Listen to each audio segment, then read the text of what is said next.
bottom line is, yes, I acknowledge. He's referencing Donovan Thomas in songs. He's not giving any inside information in these songs that wasn't publicly known. Remember, he had been arrested. He'd been at prelims. He knows what the case is about. He's heard testimony about the case by this time, by the time he's making his songs. So he's not sharing any information that only the killer would know. Of course he's not, because he's not the killer. But maybe he is leaning into the bad boy image a little bit. But here's the thing. You might like my explanation or not. But could you put on 27, please? Well, let's just think. If songs were confessions, what would that really mean? Could you put on 28? Remember that song, Homicide, by Lil Woody, Kenneth Copeland? Who played the role of the assassin? Threat, Trevante Turner. You watched the video. I don't think we need to watch it again. Who gets killed? Someone who looks like Donovan Thomas. Who put money on his head? Kenneth Copeland. If songs are confessions, then Kenneth Copeland is confessed. He hasn't been charged. He's not sitting here on this indictment. So maybe songs are just songs. And posts are just posts.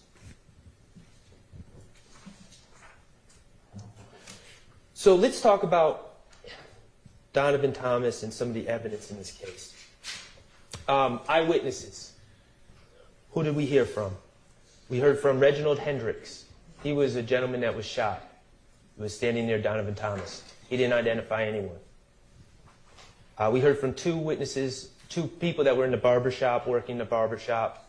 They heard shots. They ducked. They described what happened afterwards. No one identified anyone out of those two witnesses. We heard from a man named Sammy Davis, an older gentleman who lived across the street, who knew Donovan Thomas. They called him Car Wash. He washed Donovan Thomas's car. He didn't see anyone in the car. That was his testimony. And then we didn't hear from, but we heard about someone named Spencer Wright. Well, actually, we heard about someone named Nicholas Robinson.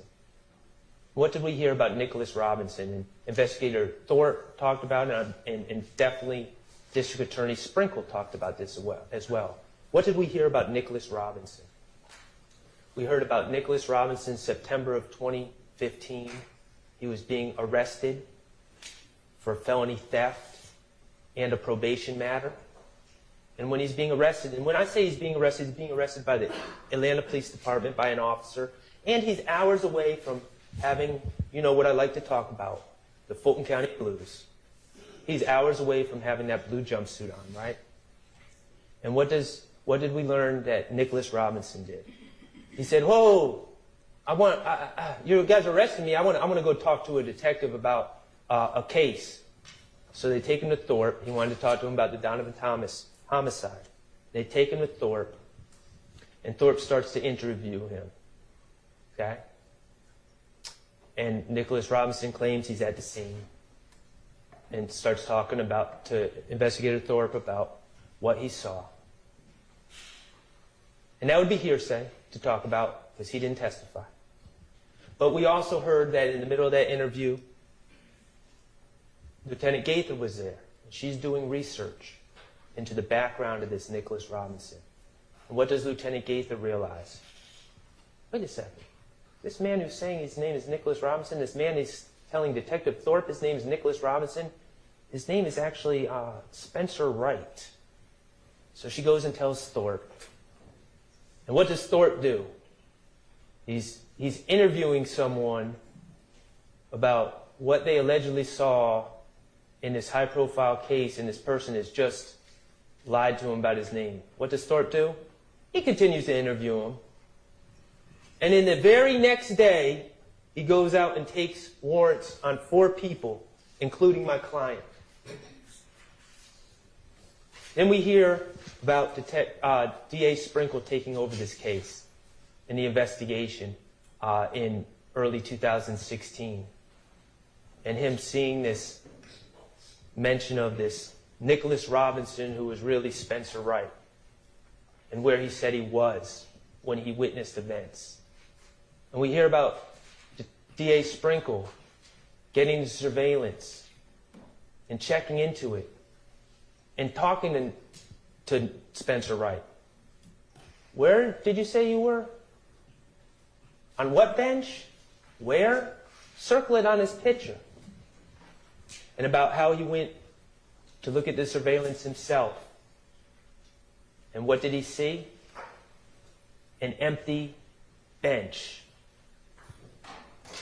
Spencer Wright not only lied about his name, but he lied about a lot more. But know who he duped? Detective Thorpe. We're going to get back to Spencer Wright in a minute. We have no ballistics from the Donovan Thomas case, no DNA or fingerprints. We have an infinity car, which we will talk about in a minute as well. But essentially this case, this Donovan Thomas case, comes down to two witnesses. And in my opening, I warned you all about people wearing the Fulton County blues. That was the theme of my opening. Because as it's played out, it turns out Rice Street is a disgusting, horrible place. Being locked up anywhere is awful. And there are people who will lie on other people to stay out of Rice Street. You don't believe me? Spencer Wright, Nicholas Robinson. He's the proof of concept right there. Getting locked up, wants to talk to the detective, and then completely makes things up. And the next day, warrants are being signed. This is not some theory that I have that people lie to get themselves out of trouble. It's proven. Spencer Wright did it. He's not the only one who did it. So the state has these two witnesses, Quindarius Zachary and Kenneth Copeland. Those are the two witnesses. And I've been doing this long enough. They're horrible witnesses. They're liars. They have every reason to lie. They have every motivation to lie. They are inconsistent. They tell different stories every time they talk about the things they talk about. The state knows they're horrible witnesses. But here's what happens. In closing, the state says, they're not our witnesses. We didn't choose those witnesses. They're Shannon Stillwell's friends. He chose those witnesses. That's their line. They might not use it now because I already said it. But that's their line. But let's think about that for a second. That's not their witnesses. First of all, they're the ones that called them to the stand. But that's not their witnesses.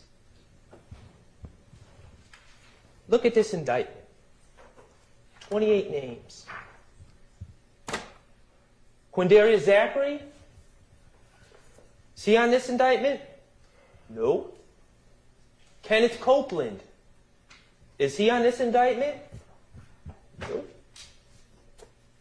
Are any of us going to really sit here and pretend that if the state was really being honest about who to charge about the events in 2015, 2014, 2015, that Kenneth Copeland wouldn't be on that indictment?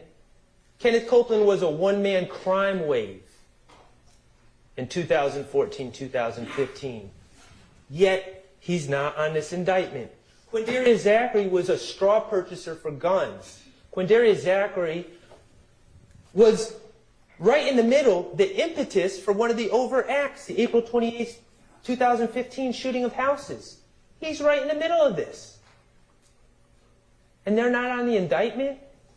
And we're supposed to pretend that the state isn't the ones aren't the ones that chose Kenneth Copeland and Quindarius Zachary as their witnesses? Of course they did. Of course they did.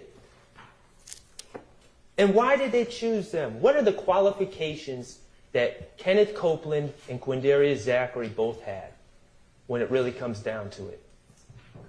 They're two people that are willing to lie on others to get themselves out of trouble.